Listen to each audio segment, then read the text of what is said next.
does not know. The president was alerted only moments ago and is believed to have put our strategic forces on alert. A civil defense spokesman has informed us that the missiles are on a trajectory towards the east coast of the United States. The probable targets are Washington and New York.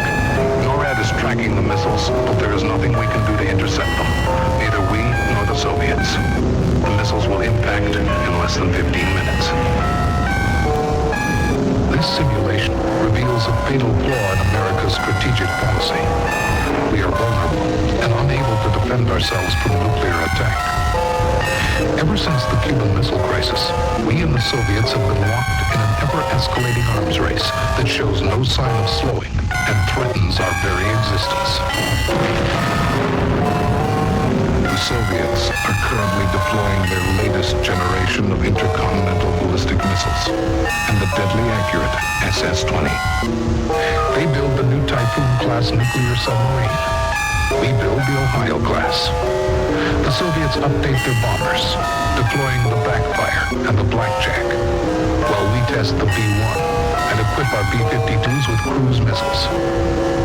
The spiraling arms race maintains as the status quo a balance of terror. And though we and the Soviets regularly plead that we only see peace, the buildup continues.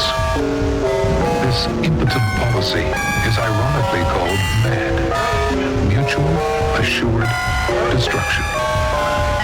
It presumes that neither superpower will launch a first strike, or if attacked, the other will retaliate with devastating force.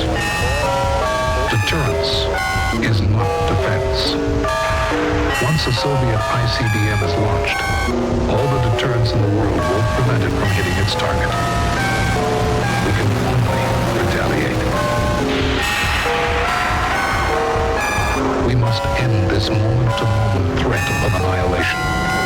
On March 23, 1983, President Reagan appealed to the American people to try to find a way to render nuclear weapons obsolete.